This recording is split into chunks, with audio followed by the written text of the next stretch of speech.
Chemical reactions को जो balance करने का दूसरा मेथड है वो है कोफिशिएंट मेथड। इस मेथड से सारी रिएक्शंस बैलेंस हो जाएंगी और कभी भी भूलने की प्रॉब्लम या याद करने की जरूरत ही नहीं है। देखो क्या होता है कोफिशिएंट मेथड, तो अपन को जैसे ये जितनी टर्म्स है उनकी कोफिशिएंट मान लेते हैं। जैसे ये इसको मैंने ए मान लिया, इसका कोफिशिएंट मैंने बी मान लिया, ए हो गया, ये बी, इसका कोफिशिएंट सी, इसका कोफिशिएंट डी। अब क्या करना है, कंपेयर करना है। जैसे एफ ई यहाँ पर 1 है तो इसका कोफिशिएंट क्या हो गया 1a। अब एफ ई इधर कितना हुआ 3c, ये किसके इक्वल होगा 3c के। एक इक्वेशन ये बन गई। ऐसे यहाँ पे जो b का कोफिशिएंट है हाइड्रोजन को लेंगे तो यहाँ पे क्या आएगा 2b इजिकल्स टू, अब हाइड्रोजन इधर कितना है 2d। ऐसे ऑक्सीजन का कोफिशिएंट कितना होगा, ऑक्सीजन का होगा b, ऑक्सीजन का कोफिशिएंट कितना होगा only b is equals to, oxygen कितना है इधर 4c। अपन को क्या करना है, किसी भी कोफिशिएंट को 1 मान लेना है। जैसे c के बराबर मैंने माना that c is equals to 1, c is equals to 1 माना तो a की वैल्यू कितनी हो गई 1, c इज इक्वल्स टू कितनी हो जाएगी, a की वैल्यू कितनी हो जाएगी 3। c इक्वल्स टू 1 माना तो a की वैल्यू 3 हो गई और c इज इक्वल्स टू कितना हो गया 1, a और c की वैल्यू आ गई। अब b की वैल्यू कैसे निकालेंगे, तो b इज इक्वल्स टू कितना है, b इज इक्वल्स टू कितना हो जाएगा 4। ऐसे ही d इज इक्वल्स टू कितना होगा, तो देखो d इज इक्वल्स टू कितना होगा 4, 2 इंटू 4 इज इक्वल्स टू कितना लिखेंगे 2d, 2 से d की वैल्यू कितनी आ गई 4 आ गई। अब इनकी वैल्यू रख दो, वैल्यू कैसे रखेंगे, a की वैल्यू आ गई 3, b की वैल्यू आ गई 4 और d की वैल्यू कितनी आ गई 4। तो देखो मैं ऐसे इनकी वैल्यू रख रहा हूँ,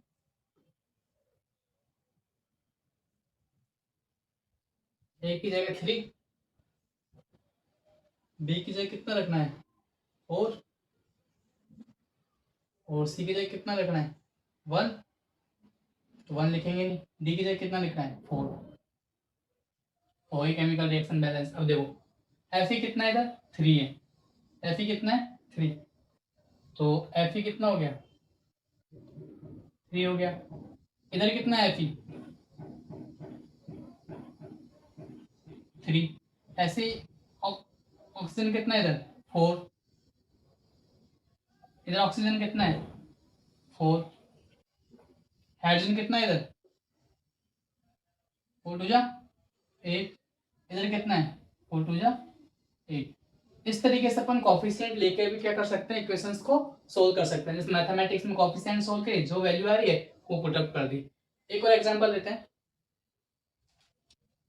इसमें स्क्रीन कर लो।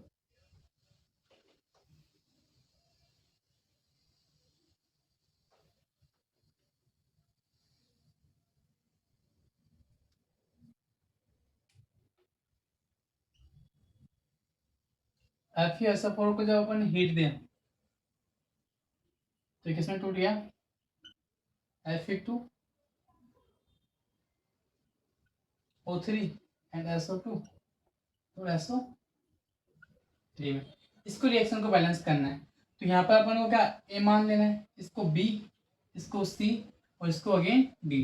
तो देखो कंपेयर कर रहे हैं अपन, ए कितना है Fe कितना है 1, तो ए, इधर Fe कितना है 2, तो कितना होगा 2b और कहीं है क्या नहीं है। ऐसे ही S कितना है 1, तो ए, इधर कितना है, इधर है कितना S, यहाँ भी है, यहाँ कितना है C के इक्वल प्लस इधर है कितना B। ऐसे अपन O की बात करो तो O कितना है अपना 4a, ऑक्सीजन 4 है, ए से मल्टीप्लाई होकर 4a, इधर कितना है 3b प्लस इतना कितना है 2c प्लस 3d। अब इसको अपन को बैलेंस करना है तो अपन ने क्या माना, let's b is equals to कितना हो गया, b इज इक्वल्स टू 1 हो गया। जैसे b की वैल्यू 1 रखी तो a की वैल्यू कितनी आ गई 2 आ गई, b की वैल्यू अपन ने निकाल ली 1।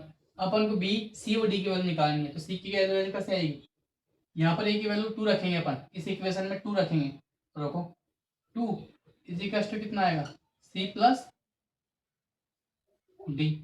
ऐसे अपन ए की वैल्यू कितनी रखेंगे 4, 4 इंटू 2 कितना हो जाएगा 8, 8 इज इक्वल टू बी की वैल्यू क्या रखेंगे, बी की वैल्यू 3 इंटू 1 तो 3 प्लस 2c इंटू 3d।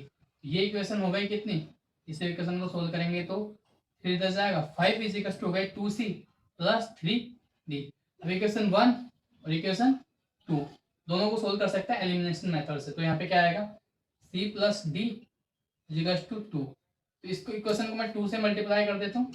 जैसे मैं इसको 2 से मल्टीप्लाई करूंगा तो यहाँ पे कितना आएगा 4, यहाँ पे कितना आएगा 2c और यहाँ पे कितना आएगा 2d। अब क्या करना है सबट्रैक्ट करना है, माइनस करना है। तो जैसे मैं माइनस करूँ ये माइनस ये माइनस, तीसरे से कैंसिल, 1 इज इक्वल टू कितना बन गया 3d में से 2d गया तो d। तो d की वैल्यू कितनी आ गई 1, d की वैल्यू यहाँ पे रख देंगे 1। किसकी वैल्यू चाहिए अपन को c की वैल्यू चाहिए। a की वैल्यू अपने पास 2 है इसी इक्वेशन से 2, c की वैल्यू कितनी है पता नहीं है निकालनी है, d की वैल्यू कितनी आ गई 1 तो c की वैल्यू कितनी आ गई 1। तो c की वैल्यू यहाँ से क्या आ गई c इज इक्वल टू। अब अपन ने a की वैल्यू निकाल ली, b की वैल्यू निकाल ली, d की वैल्यू निकाल ली, c की वैल्यू निकाल ली। अब इसको इक्वेशन में यहाँ पे पुट कर देंगे। तो कैसे करेंगे, a की जगह क्या रखेंगे अपन 2, b की जगह क्या रखेंगे 1 तो 1 है, c की जगह 1, d की जगह 1, हो गई इक्वेशन बैलेंस। तो देखो एफ ही कितना है यहाँ पे, एफ ही कितना है 2, इधर भी एफ ही कितना है एफ ही 2 है, सल्फर यहाँ पे कितना है 2 है, ऑक्सीजन कितना है 8 है। इधर देखो कितना है एफ यहाँ पे 2 है, प्रोडक्ट साइड में एफ कितना है 2 है, ऑक्सीजन सल्फर कितना है 1 एंड 1 2 है, ऑक्सीजन कितना है 3 एंड 2 5, 5 और 3 8, हो गई बैलेंस। इस साइड भी रिएक्टेंट सेम है और इस साइड भी प्रोडक्ट और रिएक्टेंट की वैल्यू क्या है एलिमेंट की वैल्यू सेम है, तो ये क्या हो गई बैलेंस हो गई। इस तरीके से अपन केमिकल रिएक्शंस को इस तरीके से बैलेंस करना ही होता है कोफिशिएंट मेथड, और प्रैक्टिस कर सकते हैं अपन इस तरीके से। आगे देखते हैं, सीखने वाले हैं type of reactions. Type of reaction में से फर्स्ट टाइप है वो होने वाला अपना कॉम्बिनेशन रिएक्शन। देखते हैं कॉम्बिनेशन रिएक्शंस क्या होती है। तो ए रिएक्शंस इन विच 2 और more reactant combine to form a single product is called combination reaction. मतलब 2 या 2 से ज्यादा रिएक्टेंट मिलेंगे आपस में एक सिंगल प्रोडक्ट बनाएंगे, उसको बोलेंगे अपन कॉम्बिनेशन रिएक्शन। कॉम्बिनेशन हो रहा है मतलब 2 से 2 चीजें मिल रही है और एक सिंगल प्रोडक्ट बना रही है, तो उसको बोल दिया क्या कॉम्बिनेशन रिएक्शन। जैसे फॉर एग्जांपल कार्बन और ऑक्सीजन, कार्बन और ऑक्सीजन मिली और बन गया CO2 कार्बन डाइऑक्साइड। ऐसे ही तो मैग्नीशियम रिबन का क्या होता है बर्निंग होती है, बर्निंग ऑफ मैग्नीशियम रिबन तो होता है in the presence of oxygen. तो मैग्नीशियम की रिएक्शन हो रही है in the presence of oxygen, तो बनता है क्या है मैग्नीशियम ऑक्साइड बनता है। क्या बनता है मैग्नीशियम ऑक्साइड। तो मैग्नीशियम और ऑक्सीजन मिले आपस में रिएक्शन की और एक सिंगल प्रोडक्ट बना लिया क्या मैग्नीशियम ऑक्साइड। क्या बना लिया मैग्नीशियम ऑक्साइड, इसी को बोलते हैं कॉम्बिनेशन रिएक्शन। ऐसे ही कैल्शियम ऑक्साइड, कैल्शियम ऑक्साइड ने रिएक्शन की किससे वाटर के साथ। अब कैल्शियम ऑक्साइड यहाँ पे खुद एक कंपाउंड है, इसने आखिर किससे रिएक्शन कर ली वाटर के साथ रिएक्शन कर ली, तो क्या बना कैल्शियम हाइड्रोक्साइड प्लस हीट निकली। तो ये जो कैल्शियम हाइड्रोक्साइड है ये सिंगल प्रोडक्ट है और कैल्शियम ऑक्साइड प्लस वाटर है, इसको क्वैकलाइन भी बोलते हैं, इसको स्लैकलाइन बोलते हैं। ठीक है लाइन में इस तरीके से ये जो रिएक्शंस है ये कॉम्बिनेशन रिएक्शन। सिंपली क्या है कॉम्बिनेशन हो रहा है कंबाइन हो रहा है 2 या 2 से ज्यादा एलिमेंट एटम और कंपाउंड आपस में कंबाइंड होके एक सिंगल प्रोडक्ट बना रहे हैं, तो उसको अपन बोलेंगे क्या कॉम्बिनेशन रिएक्शन। आई होप कि कॉम्बिनेशन रिएक्शन समझ में आया होगा, नोट डाउन करो इसको।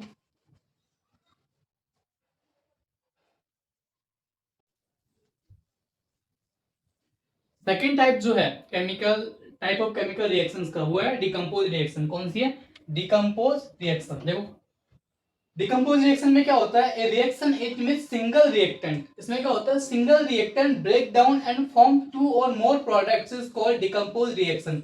मतलब सिंगल कोई भी चीज होगी सिंगल कंपाउंड होगा, वो सिंगल कंपाउंड हीट देते ही 2 या 2 से ज्यादा मतलब सिंगल रिएक्टेंट जो है वो 2 या 2 से ज्यादा प्रोडक्ट में टूट गया ब्रेक डाउन हो गया, तो इसी को क्या बोल दिया अपने डिकम्पोज हो गया मतलब टूटना। डिकम्पोज का मतलब क्या होता है टूट जाना।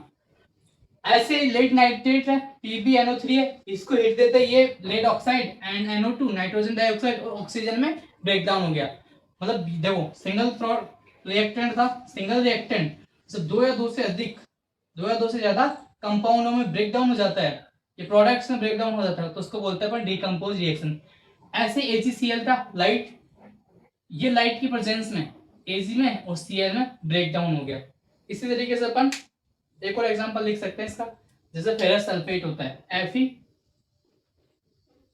FeSO4, FeSO4 को जब अपन हीट देते हैं ये किसमें टूट जाता है, Fe अलग, Fe2O3 plus SO2 and SO3 में। अब इसको बैलेंस करने के लिए यहाँ पर अपन 2 लगा देते हैं, जैसे 2 लगाया ये क्या हो गई, बैलेंस हो गई, फेरस ऑक्साइड और सल्फर डाइऑक्साइड में ब्रेक डाउन हो जाता है। तो ये सिंगल रिएक्टेंट था, ये सिंगल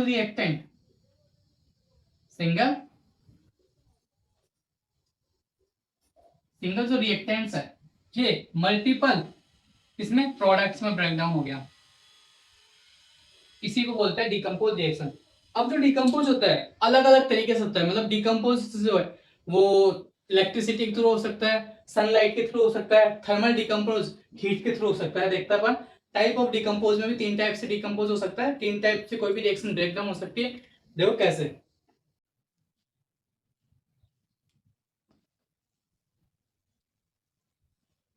अब देखेंगे अपन जो डिकम्पोज रिएक्शंस है उसके टाइप्स, मतलब डिकम्पोज रिएक्शंस के भी टाइप होता है कि किस किस तरीके से अपन डिकम्पोज कर सकते हैं। तो फर्स्ट है thermal decomposition. Thermal decomposition these reactions use heat for decomposition of the reactant.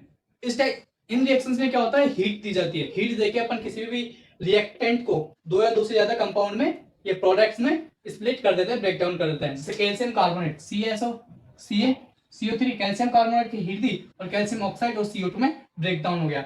इसी तरह होता है इलेक्ट्रोलाइसिस, सेकंड टाइप का इलेक्ट्रोलाइसिस। इलेक्ट्रोलाइसिस में क्या होती है, this reactions use electric energy, मतलब इलेक्ट्रिक एनर्जी के थ्रू अपन में किसी भी जो आयंस होते हैं आयंस को पॉजिटिव और नेगेटिव में ब्रेक डाउन किया जाता है। जैसे NaCl है, NaCl में जब एक्वास सॉल्यूशन होगा, NaCl को वाटर में ऐड करेंगे और उसके एक्वास सॉल्यूशन में जब अपन इलेक्ट्रिसिटी पास होगी तो Na+ और Cl- में ब्रेक डाउन हो जाएगा।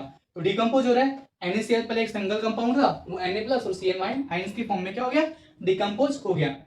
थर्ड जो टाइप होगा फोटोलाइसिस। फोटोलाइसिस में क्या होता है, सनलाइट होती है, these reactions use light energy for decomposition of the reactant। जैसे AgBr है, सिल्वर ब्रोमाइड को लाइट की प्रेजेंस में वो Ag+ और Br में ब्रेक डाउन होता है। सेकंड जो एग्जांपल हो सकता है उसका वो क्या हो सकता है, AgCl को जब अपन क्या देंगे, लाइट देंगे, सनलाइट होगी, सनलाइट में क्या Ag+ में और Cl- में ब्रेक डाउन हो जाएगा। तो ये जो सेकंड टाइप था अपना क्या, डिकम्पोज रिएक्शन का। डिकम्पोज का मतलब ही क्या होता है, कोई भी सिंगल रिएक्टेंट दो या दो से ज्यादा प्रोडक्ट में ब्रेक डाउन हो जाना, डिकम्पोज हो जाए। और डिकम्पोज के कुछ मेथड्स थे, थर्मल डिकम्पोजर, इलेक्ट्रोलाइसिस, फोटोलाइसिस, ठीक है, उनके एग्जांपल्स हैं। थर्ड जो टाइप है टाइप्स ऑफ केमिकल रिएक्शन वो है डिस्प्लेसमेंट रिएक्शन। डिस्प्लेसमेंट रिएक्शन क्या होती है, reaction in which more reactive element displace less reactive element called displacement reaction. मतलब कि जो मोस्ट रिएक्टिव एलिमेंट है वो लोअर रिएक्टिविटी एलिमेंट को क्या कर देगा, डिस्प्लेस करेगा। अब सर ये कैसे पता करें कि कौन सा मोस्ट रिएक्टिव होगा कौन सा लोअर रिएक्टिव होगा, तो उसका एक मैंने ट्रिक बना रखी है, यूट्यूब पे जाके आप सर्च कर सकते हो। जैसे जिंक है वो कॉपर को डिस्प्लेस कर देगा, जिंक जो है हाईली रिएक्टिव एलिमेंट होता है इन कंपेयर टू कॉपर, तो कॉपर को डिस्प्लेस करके क्या बनाएगा, जिंक सल्फेट बनाएगा और कॉपर अलग हो जाएगा। अब जिंक का कलर ग्रे होता है, कॉपर सल्फेट का कलर ब्लू होता है, तो जब ये रिएक्शंस होती है तो इसका कलर चेंज हो जाता है, ब्लू कलर जो है वो कलर लेस हो जाता है क्योंकि जिंक आ जाता है, जिंक ने कलर को क्या कर दिया, खत्म कर दिया, और कॉपर है वो खुद ब्राउन हो जाता है। सेकंड टाइप है double displacement reaction. Double displacement reaction क्या है, 4 टाइप है वैसे तो टाइप ऑफ केमिकल रिएक्शंस का। इसमें है रिएक्शन इन विच आयंस और ग्रुप ऑफ एटम्स, या तो आयंस होंगे या ग्रुप ऑफ एटम्स होंगे, displace by each other is called double displacement reaction. देखो क्या होगा, Na है, NaSO4 मतलब सोडियम सल्फेट और बेरियम क्लोराइड आपस में क्या कर दिया, इस Na ने, ये जो Na है, Na क्लोरीन से डिस्प्लेस, क्लोरीन के पास चल जाएगा, और जो बेरियम है वो सल्फेट के पास चल जाएगा, तो क्या बनाया, BaSO4 प्लस 2 NaCl बनाया। इस तरीके से रिएक्शन को बोला है डबल डिस्प्लेसमेंट रिएक्शन। 2 बार डिस्प्लेसमेंट, एक बार यहाँ से यहाँ तक और एक बार यहाँ पे, ठीक है। तो ये आपकी टाइप ऑफ केमिकल रिएक्शंस में